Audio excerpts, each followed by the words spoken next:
Welcome to Amrutam, a daily thematic diet show.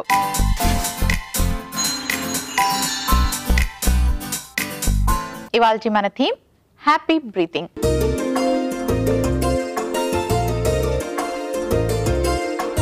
Breathing హ్యాపీగా హెల్దీగా జరిగితేనే మన బాడీ కూడా ఎప్పుడు హెల్దీగా ఉంటుందండి, ఎనర్జెటిక్గా కూడా ఉంటుంది. బ్రీతింగ్లో ఎటువంటి చిన్న సమస్య ఉన్నా అది పెద్ద పెద్ద సమస్యలకు దారితీసే అవకాశం కూడా ఉంటుంది. సో మన బ్రీతింగ్ సిస్టమ్ ఎప్పుడు బాగుండాలి, హెల్దీగా ఉండాలి అంటే ఏం చేయాలో తెలుసుకుందాం. Hi Padma. Hello Monica. Padma, ఇవాల్టి మన theme happy breathing. So happy బ్రీతింగ్లో మనం రెస్పిరేటరీ సిస్టమ్ గురించి, దానికి వచ్చే ప్రాబ్లమ్స్ గురించి చాలాసార్లు మాట్లాడుకున్నాము. అయితే ఈరోజు ప్రత్యేకంగా బ్రీతింగ్ ఎప్పుడు కూడా మనకి అంటే చాలా మందికి సైనస్తో బాధపడే వాళ్ళు, ఆస్తమాతో బాధపడే వీళ్ళందరికీ బ్రీతింగ్ కొంచెం ప్రాబ్లమేటిక్గా ఉంటుంది. అలాంటి వాళ్ళు ఎటువంటి డైట్ తీసుకోవాలి బ్రీతింగ్ సిస్టమ్ని ఇంప్రూవ్ చేసుకోవడానికి, అండ్ అలాగే ఏవి తినకూడదు అనే విషయాలు మాట్లాడుకుందాం. తప్పకుండా తెలుసుకుందాం మోనికా. సో జనరల్గా మనందరికీ తెలిసిన విషయం ఏంటి అంటే లైక్ మన బాడీలో ఆర్గాన్స్ అయినటువంటి like liver, heart, kidneys, lungs, like skin is also one of the organ. So ఇలా వెరీ ఇంపార్టెంట్ రోల్ ప్లే చేస్తూ ఉంటాయి. సో అలాంటి ఇంపార్టెంట్ ఆర్గాన్ వచ్చేసి మనము ఈ రెస్పిరేటరీలో మనకు లంగ్స్ అని చెప్పుకోవాలి. సో చాలామంది ఇలాంటి లంగ్స్కి రిలేటెడ్ ప్రాబ్లమ్స్ ఉంటుంది, కొంతమందికి అసలు ఎలాంటి ప్రాబ్లం కూడా ఉండదు. సో ఎందుకు కొంతమందిలోనే కనిపిస్తుంది అంటే ఆ పర్టికులర్ పర్సన్స్లో కొంచెం ఇమ్యూనిటీ లెవెల్స్ అన్న తక్కువగా ఉండాలి, లేదా ఈజీగా వైరల్ ఎఫెక్ట్స్ అవి వచ్చి ఉండాలి, లేదంటే బై బర్త్ వాళ్ళకి హెరిడిటరీ నుంచి కూడా అలా వచ్చి ఉండాలి. So there are many factors అని చెప్పుకోవచ్చు. బట్ ఆల్రెడీ ఉన్నటువంటి వాళ్ళు సో సిమ్టమ్స్ అగ్రివేట్ కాకుండా ఉండాలి, అండ్ ఎలాంటి లైఫ్ స్టైల్ వాళ్ళు ఫాలో అవ్వడం అనేది చాలా కాషియస్గా వాళ్ళు కేర్ఫుల్గా చూసుకుంటూ ఉండాలి. అదర్వైజ్ కొంతమందికి ఏంటంటే కొన్ని టైప్స్ ఆఫ్ ఫుడ్ తిన్నా సరే వాళ్ళకు ప్రాబ్లం అగ్రివేట్ అయ్యే అవకాశం ఉంటుంది, లేదా కొంతమందికి అవుట్డోర్స్లో ఎక్కువ తిరిగినా ప్రాబ్లం అగ్రివేట్ అయ్యే అవకాశం ఉంటుంది. సో మరి మెయిన్గా అసలు అలాంటి ప్రాబ్లమ్స్ని కంట్రోల్ చేసుకోవటానికి మరి బాడీకి ఎలాంటి న్యూట్రిషన్ కావాలి అంటే లైక్ వైటమిన్ ఏ, మెయిన్గా vitamin C and vitamin E, ఇవి మూడు చాలా చాలా ఇంపార్టెంట్. సో ఎందుకు అంటే మనకి ఇలాంటి హెల్తీ ఫుడ్స్ తీసుకున్నప్పుడు అండ్ వైటమిన్ సి ఎక్కువగా ఉంది అంటే బాడీలో యాంటీ ఆక్సిడెంట్స్ ఎక్కువగా ఉన్నట్టు. ఎప్పుడైనా కానీ మన బాడీ ఒక వైరల్ అటాక్ కానీ ఒక బ్యాక్టీరియల్ అటాక్ కానీ రాకుండా ఉండాలి అంటే బాడీ ఇమ్యూనిటీ సిస్టమ్ని మెయిన్గా ఇంక్రీజ్ చేసుకోవాలి. సో మరి అలా చేసుకున్నప్పుడే మనము ఎలాంటి viral infections, all respiratory problems అన్నీ కూడా మోస్ట్లీ వైరల్ ఇన్ఫెక్షన్స్ లేదా అలర్జీస్ ఇలాగే ఉంటుంటాయి. సో వాటిని బాడీ తిప్పి కొట్టాలి, వాటిని మనము ఎఫెక్టివ్ దాని బారిన పడకుండా ఉండాలి అంటే మరి ఇలాంటి ఫుడ్స్ మీద ఫోకస్ పెట్టుకోవాలి. And omega-3 fatty food rich ఉన్నటువంటి ఫుడ్స్ని ఎక్కువగా ఫోకస్ చేసుకోవాలి, లైక్ వాల్నట్స్ కానీ ఫిష్ కానీ ఇలాంటివి ఎక్కువగా రెగ్యులర్గా తీసుకుంటూ ఉండాలి. అండ్ ఫ్రెష్ వెజిటబుల్స్, సో రకరకాలైనటువంటి హై యాంటీ ఆక్సిడెంట్స్ ఉన్నటువంటి ఫ్రూట్స్, ఇలాంటి ఫుడ్ని మెయిన్గా ఫోకస్ చేసుకుంటూ avoid deep fries, junk food, bakery foods ఇలాంటివి అవాయిడ్ చేసుకుంటే అలాంటి ప్రాబ్లమ్స్ అనేది అగ్రివేట్ అవ్వకుండా కంట్రోల్లో ఉంచుకోవడానికి. అంటే చాలామందికి ఆస్తమాలు కానీ లేదా వీజింగ్ ప్రాబ్లమ్స్ కానీ అలర్జీస్ కానీ లైక్ ఈవెన్ సింపుల్ కోల్డ్స్ కానీ ఇవన్నీ కూడా జనరల్గా ఎక్కువగా చూస్తూ ఉంటాం. వాళ్ళు ప్రత్యేకంగా అలాంటి మీల్ ప్లాన్ని ప్లాన్ చేసుకోవాల్సి ఉంటుంది. అండ్ రెడ్ మీట్ ఎస్పెషల్లీ కొంచెం రెడ్యూస్ చేసుకోవాల్సి ఉంటుంది. అండ్ స్మోకింగ్ 100%, ఆల్కహాల్ 100% రెడ్యూస్ చేసుకోవాలి. ఓకే, కొంతమందికి లంగ్స్లో ఎప్పుడు ఏదో ఒక అన్ఈజీనెస్ కానీ లేకపోతే ఎక్కువ దగ్గు రావడం కానీ, కాఫ్ కూడా ఏంటంటే డ్రై కాఫ్ వస్తుంది, కొంతమందికి ఏంటంటే ఫ్లమ్తో కాఫ్ వస్తుంది. సో అలాంటి వాళ్ళు ఎటువంటి ప్రికాషన్స్ తీసుకోవాలి? డ్రై కాఫ్ వస్తుంది అంటే that's basically the irritation might be because of dehydration కూడా అయి ఉండొచ్చు. సో దట్స్ వై అంటే చాలామంది అబ్జర్వ్ చేస్తే మోనికా ఇలాంటి ప్రాబ్లమ్స్ ఉన్న వాళ్ళని మనం ఒకసారి జెనరిక్గా అబ్జర్వ్ చేసినట్టయితే వాటర్ కంటెంట్ వాళ్ళు చాలా తక్కువగా తీసుకుంటూ ఉంటారు. So main increase the water content. And ఈ ఫ్లమ్తో కూడుకున్నటువంటి కాఫ్స్ రికరెంట్గా వస్తుంది అంటే దెర్ ఈజ్ సమ్ వైరల్ డెఫినెట్గా. సో ఆ వైరల్ ఇంపాక్ట్ మన బాడీలోంచి తగ్గించాలి అంటే you have to introduce or increase vitamin C foods during particular that time. మెయిన్గా మీరు ఒకటి చాలా హెల్ప్ చేస్తుంది, అల్లం ఒకటి చక్కగా హెల్ప్ అవుతుంది, మిరియాలు అండ్ ఇదేంటి మన ఈవెన్ వెల్లుల్లి కూడా మనకు ఆలిసిన్ ఉన్నటువంటి అందులో యాంటీ ఫంగల్, యాంటీ ఇన్ఫ్లమేషన్ గుణాలు ఉన్నటువంటి వెల్లుల్లి కూడా చక్కగా ఆ టైంలో హెల్ప్ చేస్తుంది. And even chicken broth. So ఇవన్నీ కూడా ఏంటంటే ఫ్రెష్గా ఉండేలా, not from out side. So చాలామంది సూప్స్ కదా అని చెప్పి బయటికి వెళ్ళినప్పుడు ఆర్డర్ చేసుకొని తీసుకోవటం అలా కూడా చేయొచ్చు. బట్ అందులో మనకి డైరెక్ట్గా ఎలాంటి ఫుడ్ కలుపుంటారో తెలియదు కాబట్టి అవి అంత సేఫ్ కాదు. So better to make it at home and consume it immediately ఫ్రెష్గా. ఓకే పద్మ, అండ్ ఇంతే కాకుండా చాలా మందికి మనం అబ్జర్వ్ చేసినట్టుగా అయితే ఆరెంజెస్ ఉంటాయి కదా, అవి కానీ లేకపోతే ఏమైనా సరే సిట్రస్ ఫ్రూట్స్ తింటే కొంచెం కోల్డ్ ఎక్కువైంది అంటారు. Is it true? Citrus fruits తిన్నంత మాత్రాన జనరల్గా ఎక్కువ కాకూడదు, బట్ కొంతమందికి ఉంటుంది. ఎందుకంటే కొంతమందికి కొన్ని పర్టికులర్ ఫుడ్స్ని బాడీ అడాప్ట్ చేసుకోలేదు. సో అలాంటి వాళ్ళకి లైక్ కొంతమందికి ఇదేంటి కుకుంబర్ తిన్నా కూడా అగ్రివేట్ అవుతూ ఉంటుంది, కొంతమందికి అన్నట్టుగా ఆరెంజెస్ అలా కనిపిస్తూ ఉంటుంది, కొంతమందికి మిల్క్ తీసుకున్న ప్రాబ్లం ఉంటుంది. సో కొంతమంది కొన్ని టైప్స్ ఆఫ్ ఫుడ్ని వచ్చినందు మూలన అవి అవాయిడ్ చేయడం బెటర్. అండ్ ఆ వైటమిన్ సి ఉన్నటువంటి ఫుడ్స్ చాలా ఉంటాయి మనకి. ఈవెన్ పాలకూర, any green leafy vegetable or any papaya, guava ఇలాంటి వాటిలో కూడా వైటమిన్ సి ఉంటుంది. కాబట్టి మీకు ఏదైతే అగ్రివేట్ అవుతూ ఉందో ఆ పర్టికులర్ ఐటమ్ని అవాయిడ్ చేసి ఫైండ్ అదర్ సొల్యూషన్స్. ఓకే, ఇప్పుడు మీరు మిల్క్ అంటే గుర్తొచ్చింది, జలుబు తగ్గు ఉండేటప్పుడు పాలు తాగచ్చా తాగకూడదా? యా, కొంతమందిలో, అందరికీ అని కూడా చెప్పాను, అది కూడా కొంతమందిలో ఏంటంటే పాలు తాగడం మూలన, అది కూడా night before going to bed తాగడం మూలన ఫ్లమ్ అనేది ఎక్కువ అయ్యే అవకాశం ఉంటుంది. ఇంకొంతమందికి ఆ పాలల్లో పసుపు వేసుకొని తాగడం మూలన ఫ్లమ్ తగ్గే అవకాశం ఉంటుంది.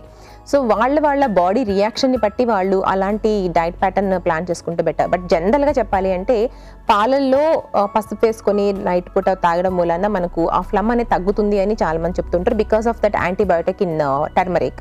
బట్ కొంతమందికి అగ్రివేట్ కూడా అవుతుంది, ఏంటంటే పాలల్లో ఉన్నటువంటి లాక్టిక్ యాసిడ్ మనకు చాలా మందికి పడదు. సో దానివల్ల ఏంటంటే ఈ ఫ్లమ్ పెరిగే అవకాశం కూడా ఉంటుంది. కాబట్టి అలాంటి వాళ్ళు బెటర్ టు అవాయిడ్. అండ్ చాలా మంది మిరియాల పాలు కూడా తాగుతూ ఉంటారు, మిరియాలు వేసుకున్న పాలు, అది మేలు చేస్తుందా? ఈ మిరియాలు వాట్ ఎవర్ ఇవన్నీ కూడా ఏంటంటే ఓన్లీ ఆ పర్టికులర్ టైంలోనే కాకుండా ఎవ్రీ డే టు డే లైఫ్లో కూడా తీసుకుంటూ ఉన్నారు అంటే ఆ ప్రాబ్లమ్స్ని ఫ్యూచర్లో రాకుండా కూడా అవాయిడ్ చేసుకోవడానికి స్కోప్ ఉంటుంది. అండ్ ఈ ప్రత్యేకంగా ఆ టైంలో పాలల్లో మిరియాలు వేసుకొని తీసుకోవటం మూలాన్ని కూడా ఇందాక చెప్పినట్టుగా కొంతమందికి మిల్క్ పడచ్చు, పడకపోవచ్చు. సో బెటర్ వాటర్లో మిరియాలు, పసుపు, ఈ శొంఠి ఇలాంటివి వేసుకొని ఇలా క్లియర్ లిక్విడ్ సూప్స్ని వాటర్ ఫామ్లో తీసుకోవడమే always better for any kind of lung inflammation. So that మనకి ఫ్లమ్ ఏదైనా ఉంటే, మ్యూకస్ ఏదైనా ఉంటే అది క్లియర్ అవడానికి కానీ, ఆ ఇన్ఫెక్షన్ తగ్గటానికి కానీ, సో బ్రీతింగ్ ప్రాపర్గా ఉండటానికి కానీ, వీజింగ్ ప్రాబ్లం తగ్గటానికి కానీ, కంజెషన్ తగ్గటానికి కానీ అన్నిటికీ కూడా హెల్ప్ అవుతుంది. అంటే always better clear liquids instead of milk కానీ ఎనీథింగ్. ఓకే పద్మ, మరి ఇవాళ మన థీమ్ హ్యాపీ బ్రీతింగ్లో మనం బ్రీతింగ్కి సంబంధించి చాలా విషయాలు మాట్లాడుకున్నాం. ఎటువంటి రెసిపీస్ ప్లాన్ చేశారు? సో చూసారు కదండి ఇవాళ మన హ్యాపీ బ్రీతింగ్. సో మెయిన్గా మనము తీసుకునేటటువంటి గాలి ఇన్హేల్ కానీ ఎక్స్హేల్ ఇవన్నీ సరిగా ఉండాలి, ఎలాంటి ఇన్ఫ్లమేషన్ లేకుండా ఉండాలి అంటే yes, diet is one of the main important అనమాట. మీరు ఎలాంటి మెడిసిన్ వేసుకున్నా సరే మీరు ప్రాపర్ డైట్ మెయింటైన్ చేయలేదు అంటే ఆ ప్రాబ్లం అనేది తగ్గే అవకాశాలు తక్కువగా ఉంటుంది. కాబట్టి మంచి డైట్ని ఫాలో అవ్వండి. మరి ఇవాళ మీకోసం చక్కటి రెసిపీస్. సో మరి ఫస్ట్ రెసిపీ వచ్చేసి క్యాబేజీ కట్లెట్, అలాగే సెకండ్ రెసిపీ క్యాబేజ్ శనగపప్పు కూర. ఇవాళ మన థీమ్ హ్యాపీ బ్రీతింగ్లో మన ఫస్ట్ రెసిపీ క్యాబేజ్ కట్లెట్లో మెయిన్ ఇంగ్రీడియంట్స్లో గల పోషక విలువలు ఏంటో ఇప్పుడు చూసేద్దాం. సో ఇవాళ మన ఫస్ట్ రెసిపీ వచ్చేసి క్యాబేజ్ కట్లెట్. సో కట్లెట్స్ మనం చాలా ఇష్టంగా రెగ్యులర్గా తయారు చేసుకుంటూ ఉంటాం, బట్ చాలామంది క్యాబేజీని యూస్ చేసి ఉండకపోవచ్చు. అండ్ క్యాబేజీని చాలామంది తినరు కూడా అండి. సో అలాంటి వాళ్ళు మరి దీన్ని, బికాజ్ ఇది చాలా చాలా హెల్త్కి మంచిది కాబట్టి దీన్ని ఎలా హెల్తీగా ఇంట్రెస్ట్గా తినొచ్చు అనేది రెసిపీ. సో క్యాబేజ్ ఎందుకు మెయిన్గా చాలా హెల్త్కి మంచిది అంటే it's very very low in calories, high in fibre, high in vitamin C and very good amount of vitamin K and high potassium, B complex vitamins ఇవన్నీ కూడా చక్కగా ఇందులో ఉంటుంది. అండ్ బేసిక్గా క్యాబేజ్ని కనుక రెగ్యులర్గా తింటూ ఉన్నారు అంటే వెయిట్ మెయింటైన్ చేసుకోవడమే కాకుండా ఇది మనకు ఈ రెస్పిరేటరీ ప్రాబ్లమ్స్ ఎవరికైతే ఎక్కువగా ఉంటుందో అలాంటి వాళ్ళకి కూడా because of high vitamin C చాలా చక్కగా హెల్ప్ అవుతుందని చెప్పాలి. అండ్ ఎనీబడి లైక్ డయాబెటిక్ కానీ వీళ్ళందరికీ కూడా చక్కగా హెల్ప్ చేస్తుంది because of high fibre. So అంతేకాకుండా మనం ఈ రెసిపీలో గ్రేటెడ్ క్యారెట్ కూడా యూస్ చేసుకుంటున్నాం. క్యారెట్ అంటే vitamin A. So respiratory problems అంటే ఎలాంటి వైరల్ ఇన్ఫెక్షన్స్కి బాడీ గురవ్వకుండా ఉండాలి అంటే vitamin A and vitamin C high antioxidants ఉన్నటువంటిది, దీనివల్ల ఇమ్యూనిటీ ఇంక్రీజ్ అవుతుందని చెప్తూనే ఉన్నాం కదా. సో బికాస్ ఆఫ్ దాట్ క్యారెట్ని కూడా రెగ్యులర్గా తీసుకుంటూ ఉండండి. అండ్ ఇంకా చెప్పాలి అంటే ఇందులో ఆకుకూరల్ని మనము పుదీనా అండ్ కొత్తిమీర ఇవి రెండు కూడా like because of high vitamins ఇందులో కూడా ఉండడం మూలాన ఇది కూడా ఇలాంటి రెస్పిరేటరీ ప్రాబ్లమ్స్కి, వైరల్ ఇన్ఫెక్షన్స్కి గురవ్వకుండా బాడీని కాపాడుకోవటే శక్తి అనేది మనకు లభిస్తుంది. అండ్ నాట్ ఓన్లీ దాట్ ఇందులో కూడా చెప్పాలి అంటే ఐరన్ లెవెల్స్ ఇవన్నీ కూడా ఎక్కువగా ఉంటుంది, ముఖ్యంగా కొత్తిమీర. సో కొత్తిమీరని కనుక ఎక్కువగా వాడారు అంటే రెస్పిరేటరీ ప్రాబ్లమ్స్ ఉన్నటువంటి వాళ్ళు, ఏదైతే మనకు కంజెషన్ ఉంటుంది చూసారా, ఆ కంజెషన్ ప్రాబ్లమ్స్ తగ్గించడానికి చక్కగా హెల్ప్ అవుతుంది. అండ్ కొంచెం ఇందులో ఆలుగడ్డ కూడా వేసుకుంటున్నాం. సో ఆలుగడ్డ కూడా మనకు high amounts of vitamin C మనకి ఇందులోంచి లభిస్తుంది. బట్ ఎప్పుడైనా గుర్తుపెట్టుకోండి, ఆలుని ఎప్పుడు వాడినా సరే పొట్టుతో సహా వాడుకోవటం మరీ మంచిది. సో చక్కగా కడిగి పొట్టుతో పాటు వేసుకోవడానికి ట్రై చేయండి. సో దట్ మనకి బి కాంప్లెక్స్ వైటమిన్స్ అన్నీ కూడా ఎక్కువగా లభిస్తుంది. And good amount of fibre కూడా, హై ఇన్ పొటాషియం కూడా, కాబట్టి బ్లడ్ ప్రెషర్ లెవెల్స్ని కూడా మనకి ఇది కంట్రోల్లో ఉంచుకుంటుంది. సో మరి ఇవ్వండి, సో మెయిన్ ఇంగ్రీడియంట్స్లోని పోషక విలువలు ఎలా తయారు చేయాలో చూసేయండి. క్యాబేజ్ కట్లెట్లో మెయిన్ ఇంగ్రీడియంట్స్లో గల పోషక విలువలు ఏంటో తెలుసుకున్నారు కదా. ఇప్పుడు మన సెకండ్ రెసిపీ క్యాబేజ్ శనగపప్పు కర్రీలో మెయిన్ ఇంగ్రీడియంట్స్లో గల పోషక విలువలు ఏంటో ఇప్పుడు చూసేద్దాం. సో మరి ఇవాళ మన సెకండ్ రెసిపీ వచ్చేసి క్యాబేజ్ శనగపప్పు కూర. సో క్యాబేజీ చాలామంది అంటే తింటే గ్యాస్ వస్తుంది, లేకపోతే థైరాయిడ్ వాళ్ళకి మంచిది కాదు అని చాలామంది అవాయిడ్ చేస్తూ ఉంటారండి. కానీ క్యాబేజ్ని కనుక రెగ్యులర్గా తీసుకుంటూ ఉన్నారంటే వెయిట్ మెయింటైన్ చేసుకోవడానికి హెల్ప్ చేస్తుంది. అండ్ చాలా టైప్స్ ఆఫ్ క్యాన్సర్స్ని కూడా అవాయిడ్ చేయగలిగేంత కెపాసిటీ క్యాబేజ్లో ఉందంట.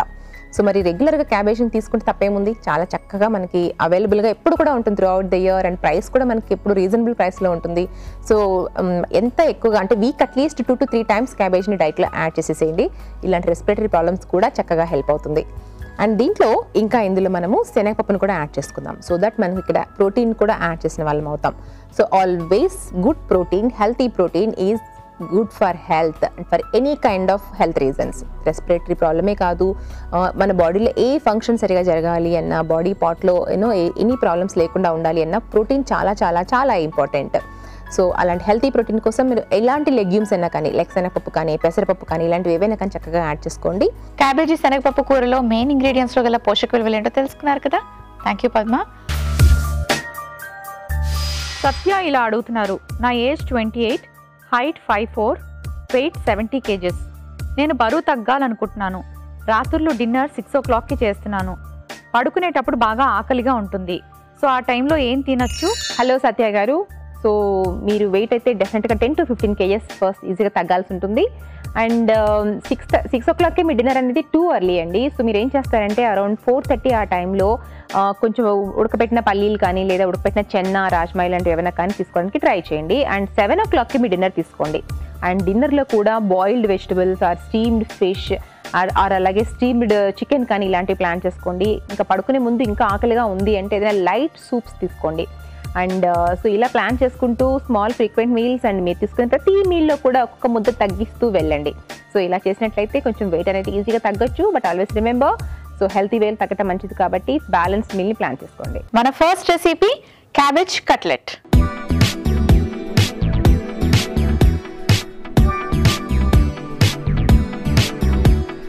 క్యాబేజ్ కట్లెట్లు ఎలా ప్రిపేర్ చేసుకోవాలో ఇప్పుడు చూద్దాం. ఉడికించిన ఆలు తెలుసు కదండి మీ అందరికీ, ఇందులో బోల్డ్ అంతా ఫైబర్ ఉంటుంది. ఆలు చాలా మంచిది హెల్త్కి. క్యారెట్, గ్రేట్ చేసి పెట్టుకున్న క్యారెట్ కొంచెం ఎక్కువ తీసుకున్నాను. అండ్ అలాగే ఉల్లిపాయ ముక్కలు,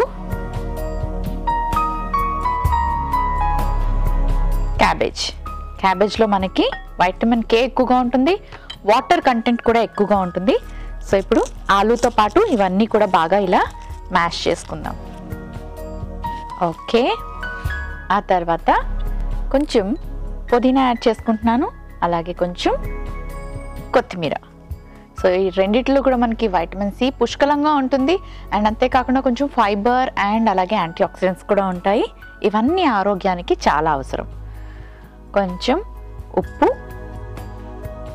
కొంచెం ధనియా పౌడర్, టేస్ట్ కోసం కొంచెం గరం మసాలా పౌడర్, బైండింగ్ కోసం కొంచెం శనగపిండి కూడా యాడ్ చేసుకుందాం. కాస్త నీళ్లు పోసుకొని మిక్స్ చేసుకోవాలి.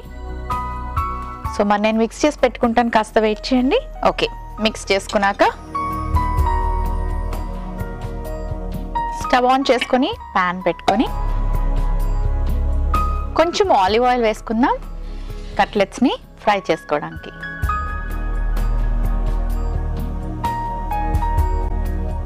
ప్యాన్ని గ్రీస్ చేసుకునేలా ఉంటే సరిపోతుంది. ఇప్పుడు వీటిని కొంచెం కొంచెంగా తీసుకొని కట్లెట్స్ లాగా తయారు చేసుకుందాం. నేను కొంచెం పెద్దగా చేసుకుంటున్నాను కట్లెట్స్.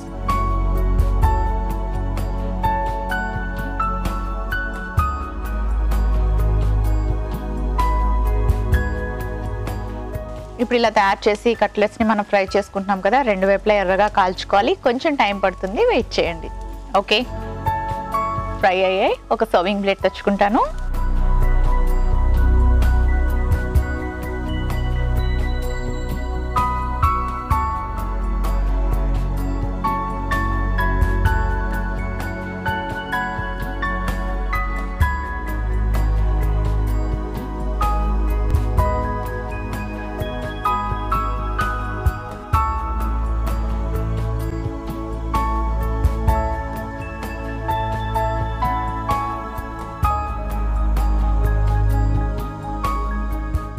క్యాబేజ్ కట్లెట్స్ రెడీ అయిపోయి.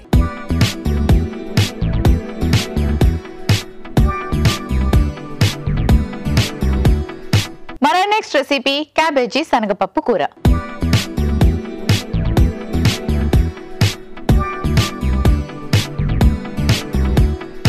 క్యాబేజ్కి కాస్త శనగపప్పుని యాడ్ చేసి మంచి కర్రీ ప్రిపేర్ చేసుకోవచ్చు. సో పచ్చి శనగపప్పు, దీన్ని కాస్త నానబెట్టి పెట్టుకోవాలి, లేదా ఒక విజిల్ వచ్చేదాకా కుక్కర్లో ఉడకబెట్టి కూడా పెట్టుకోవచ్చు. సో ఇప్పుడు ప్రాసెస్ స్టార్ట్ చేద్దాం. ఈ రెసిపీకి కూడా నేను ఆలివ్ ఆయిల్ యూజ్ చేస్తున్నాను. అది కూడా కొంచెం ఒక 1 స్పూన్, జస్ట్ ప్యాన్ని గ్రీస్ చేసుకోవడానికి మాత్రమే. ఇలాంటి కర్రీస్కి అసలు ఎక్కువ ఆయిల్ కూడా అవసరం లేదు.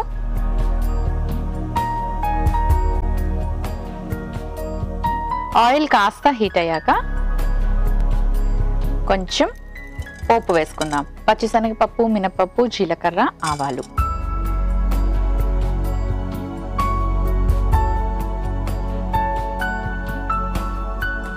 పోపు వేయించుకున్నాక నెక్స్ట్ మనం ఉల్లిపాయ ముక్కలు వేసుకుంటాం.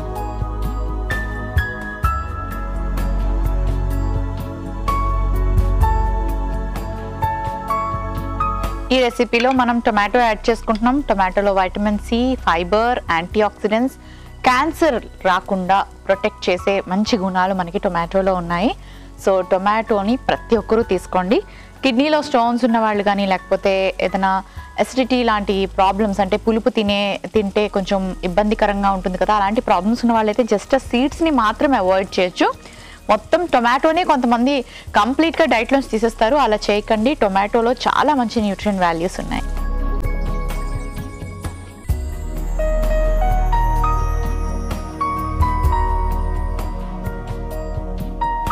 అండ్ అలాగే క్యాబేజ్ వేసుకుందాం. క్యాబేజ్లో వైటమిన్ కే, ఫైబర్, ఇలా చాలా మంచి న్యూట్రియం వాల్యూస్ ఉంటాయి. గ్యాస్ట్రిక్ ప్రాబ్లం ఉన్న వాళ్ళు క్యాబేజ్ తినడానికి ఇష్టపడరు, కానీ కొంచెం తీసుకోవడంలో తప్పు లేదు, దానివల్ల ఏం ఇబ్బంది ఉండదు. ఇందులో కూడా మంచి న్యూట్రియం వాల్యూస్ ఉన్నాయి కాబట్టి తీసుకోవడం అవసరం. కొంతమంది దీంట్లో ఒక రకమైన రా స్మెల్ వస్తుంది అని అవాయిడ్ చేస్తారు. బట్ ఇలా కొంచెం లైట్గా సాటే చేసుకున్నాక వాటర్లో కుక్ చేసుకుంటే బెటర్. డైరెక్ట్గా దీంట్లో వాటర్ వేయడం వల్ల అలాంటి రా స్మెల్ ఉండిపోతుంది, కానీ ఇలా సాటే చేసుకుంటే మనకు ఆ స్మెల్ పోతుంది.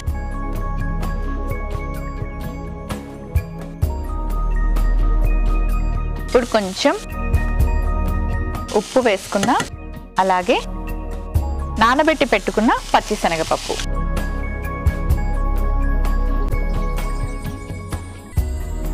కాస్త పసుపు,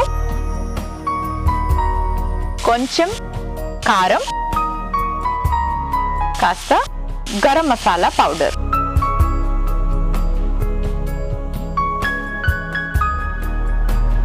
అలాగే కొంచెం అల్లం వెల్లుల్లి పేస్ట్ కూడా వేసుకుందాం.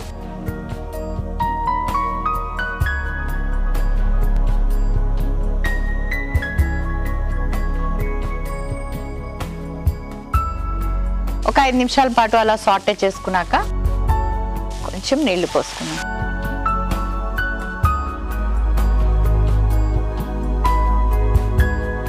ఇప్పుడు ఇవన్నీ దగ్గరికి బాగా కుక్ అవ్వాలి. సో కొంచెం టైం పడుతుంది, కాస్త వెయిట్ చేయండి. సో ఆల్మోస్ట్ దగ్గరికి అయిపోయింది.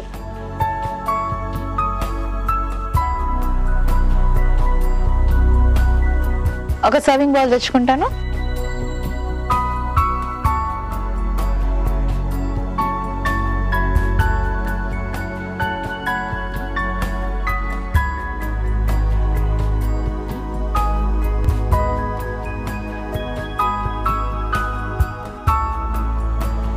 కొంచెం కొత్తిమీరతో గార్నిష్ చేసుకుందాం.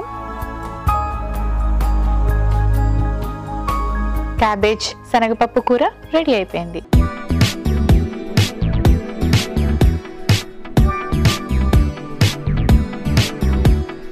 క్యాబేజ్ కట్లెట్స్ అలాగే క్యాబేజ్ శనగపప్పు కూరకి కావలసిన పదార్థాలు, తయారీ విధానం మరోసారి. క్యాబేజ్ కట్లెట్స్ కి కావలసిన పదార్థాలు: క్యాబేజీ తురుము 1 కప్పు, ఉడికించిన ఆలు 1 కప్పు, క్యారెట్ తురుము 1 కప్పు, పుదీనా కొద్దిగా, garam masala powder 1/2 teaspoon, ధనియాల పొడి 1/2 టీ స్పూన్, ఉప్పు తగినంత, కొత్తిమీర కొద్దిగా, శనగపిండి 1/4 cup, olive oil 1 teaspoon, ఉల్లిపాయ ముక్కలు 1/2 కప్పు. క్యాబేజీ కట్లెట్స్ తయారు చేసుకునే విధానం: ముందుగా ఒక బౌల్ తీసుకొని అందులో ఉడికించిన ఆలు, క్యారెట్ తురుము, ఉల్లిపాయ ముక్కలు, క్యాబేజ్ వేసి బాగా కలిపి పుదీనా, కొత్తిమీర, తగినంత ఉప్పు, ధనియాల పొడి, గరం మసాలా పొడి, శనగపిండి వేసి బాగా కలుపుకొని కట్లెట్స్ లాగా తయారు చేసుకొని పాన్ లో కాస్త నూనె వేసి 2 వైపులా ఫ్రై చేసి సర్వ్ చేసుకుంటే క్యాబేజ్ కట్లెట్స్ రెడీ. క్యాబేజీ శనగపప్పు కూరకి కావలసిన పదార్థాలు: ఆలివ్ ఆయిల్ 1 టీ స్పూన్, పోపు దినుసులు 1 టీ స్పూన్, అల్లం వెల్లుల్లి పేస్ట్ 1/2 టీ స్పూన్, ఉల్లిపాయ ముక్కలు 1 కప్పు, టొమాటో ముక్కలు 1 కప్పు, ఉప్పు తగినంత, పసుపు 1/4 టీ స్పూన్, కారం 1/2 teaspoon, garam masala powder 1/2 teaspoon, నానబెట్టిన పచ్చిశనగపప్పు 1 కప్పు, క్యాబేజీ ముక్కలు 1 కప్పు, కొత్తిమీర కొద్దిగా. క్యాబేజీ శనగపప్పు కూర తయారు చేసుకునే విధానం: ముందుగా పాన్ పెట్టి నూనె వేసుకొని నూనె వేడెక్కాక అందులో పోపు దినుసులు, ఉల్లిపాయ ముక్కలు, టొమాటో ముక్కలు వేసి వేయించుకొని ఆ తర్వాత క్యాబేజీ, ఉప్పు, నానబెట్టిన పచ్చిశనగపప్పు, గరం మసాలా పౌడర్, అల్లం వెల్లుల్లి పేస్ట్ వేసి బాగా కలిపి 2 నిమిషాల పాటు వేయించుకున్న తర్వాత సరిపడే నీళ్లు పోసి మూత పెట్టి బాగా కుక్ చేసుకొని సర్వింగ్ బౌల్ లోకి తీసుకొని కొత్తిమీరతో గార్నిష్ చేసి సర్వ్ చేసుకుంటే క్యాబేజీ శనగపప్పు కూర రెడీ. నాగమణి హైదరాబాద్ నుంచి ఇలా అడుగుతున్నారు. నా ఏజ్ 21 ఇయర్స్, వెయిట్ 59 kgs ఉన్నాను. నేను వెయిట్ తగ్గాలా? ఎన్ని కిలోలు తగ్గాలి తెలియచేయండి. హలో నాగమణి గారు, సో 59 kgs వెయిట్ ఇచ్చారు, బాగానే ఉంది, కానీ మీ హైట్ ఇవ్వలేదు కదండి. నేను మరి ఎలా చెప్పగలను? మీరు లైక్ ఆల్మోస్ట్ 5'8" అలా ఉన్నారనుకోండి, మీ వెయిట్ కరెక్ట్గానే ఉన్నట్టు. అదే మీరు 5'5" అలా ఉన్నారనుకోండి, 59 kgs is little above. Like మీరు మీ ఏజ్కి ఒక 56 అలా ఉండొచ్చు, 56 to 57. ఆర్ ఇంకా 5'2" అలా ఉన్నారనుకోండి, 52 to 55 ఉంటే బెటర్. సో దీన్ని బట్టి మీరు మీ వెయిట్ని బ్యాలెన్స్ చేసుకోండి with a healthy proper balanced meal, small frequent meal, use lots of green leafy vegetables, fruits and అలాగే హెల్తీ నట్స్. సో ఇలాంటివి ప్లాన్ చేసుకుంటే ఈజీగా తగ్గచ్చు. ఇవాళ మన టీమ్ హ్యాపీ బ్రీతింగ్ లోని బ్రీతింగ్ చక్కగా అవ్వాలి అంటే ఎటువంటి హెల్త్ ప్రాబ్లమ్స్ రెస్పిరేటరీ సిస్టమ్కి వచ్చినా సరే వాటి నుంచి మనం ఎలా బయటపడాలి, అండ్ అలాగే అలాంటి ప్రాబ్లమ్స్తో సఫర్ అయ్యే వాళ్ళు ఎటువంటి ఫుడ్ తీసుకోవాలి, ఇలాంటి విషయాలన్నీ తెలుసుకున్నారు కదండి. మరి మీ అందరి కోసం 2 హెల్దీ రెసిపీస్ రెడీగా ఉన్నాయి. ఒకటి కట్లెట్, ఇంకొకటి చక్కటి కర్రీ. మరి వీటిలో ఉండే న్యూట్రిషనల్ వాల్యూస్ని మరోసారి వినేద్దాం. సో పద్మ 2 రెసిపీస్ రెడీగా ఉన్నాయి. వీటిలో ఉండే న్యూట్రిషనల్ వాల్యూస్ని మీరు మరోసారి గుర్తు చేస్తూ ఏ టైంలో తీసుకుంటే మంచిది? సో చూసారు కదండి, మరి ఇవాళ 2 రెసిపీస్, క్యాబేజ్ కట్లెట్ అలాగే క్యాబేజ్ శనగపప్పు కూర. సో 2 కూడా అదిరిపోయాయి కదా. సో మెయిన్గా కుకింగ్ మెథడ్స్ ఒకటి మీరు అబ్జర్వ్ చేసుకోండి, అండ్ ఇంగ్రీడియంట్స్ మనం ఎలాంటివి వేసుకుంటున్నాం, అండ్ ప్రత్యేకంగా రెస్పిరేటరీ ప్రాబ్లమ్స్ ఉన్నటువంటి వాళ్ళు ఎలాంటి ఫుడ్ తింటే ఆ ప్రాబ్లం త్వరగా తగ్గించుకోవచ్చు, ఇలాంటి వాటి మీద ఫోకస్ పెట్టుకొని మీరు కుకింగ్ అనేది చేసుకుంటే బెటర్. మరి ఇవి 2 రెసిపీస్ ఏ టైంలో ప్లాన్ చేసుకోవచ్చు అనుకుంటే, కట్లెట్ వచ్చేసి ఐ థింక్ ఈవినింగ్ స్నాక్ లాగా బాగుంటుందండి. సో డీప్ ఫ్రై ఫుడ్ అలాంటివి అవాయిడ్ చేసి ఇలాంటి చక్కగా హెల్దీ ఫుడ్ ప్లాన్ చేసుకోవచ్చు. అండ్ కూర అంటే మరి జనరల్గా రైస్ ఆర్ రోటీస్ బాగుంటుంది కదా. సో లంచ్ ఆర్ డిన్నర్లో ఎంజాయ్ చేయండి. Thank you Padma. Welcome. So మరి విన్నారు కదండి, ఈ 2 రెసిపీస్ని ఏ టైంలో తీసుకుంటే మంచిదో తప్పకుండా మీ డైట్లో ఇవి ప్లాన్ చేసుకోండి. చూసారు కదండి, ఇవాళ మన టీం హ్యాపీ బ్రీతింగ్లోని బ్రీతింగ్ సిస్టమ్ ఎప్పుడు పర్ఫెక్ట్గా ఉండాలి అంటే మనం ఎటువంటి డైట్ అలవాటు చేసుకోవాలి, అండ్ అలాగే జింజర్, గార్లిక్, పెప్పర్ వీటిలో ఉండే ఔషధ గుణాల గురించి తెలుసుకున్నారు కదా. సో వీటిని ఎక్కువగా మీ డైట్లో ఇంక్లూడ్ చేసుకొని ఇలాంటి హెల్దీ రెసిపీస్ని ప్లాన్ చేసుకొని హెల్దీగా ఉండండి. ఇది ఇవాల్టి అమృతం. రేపటి అమృతంలో మరొక థీమ్తో మళ్ళీ కలుసుకుందాం.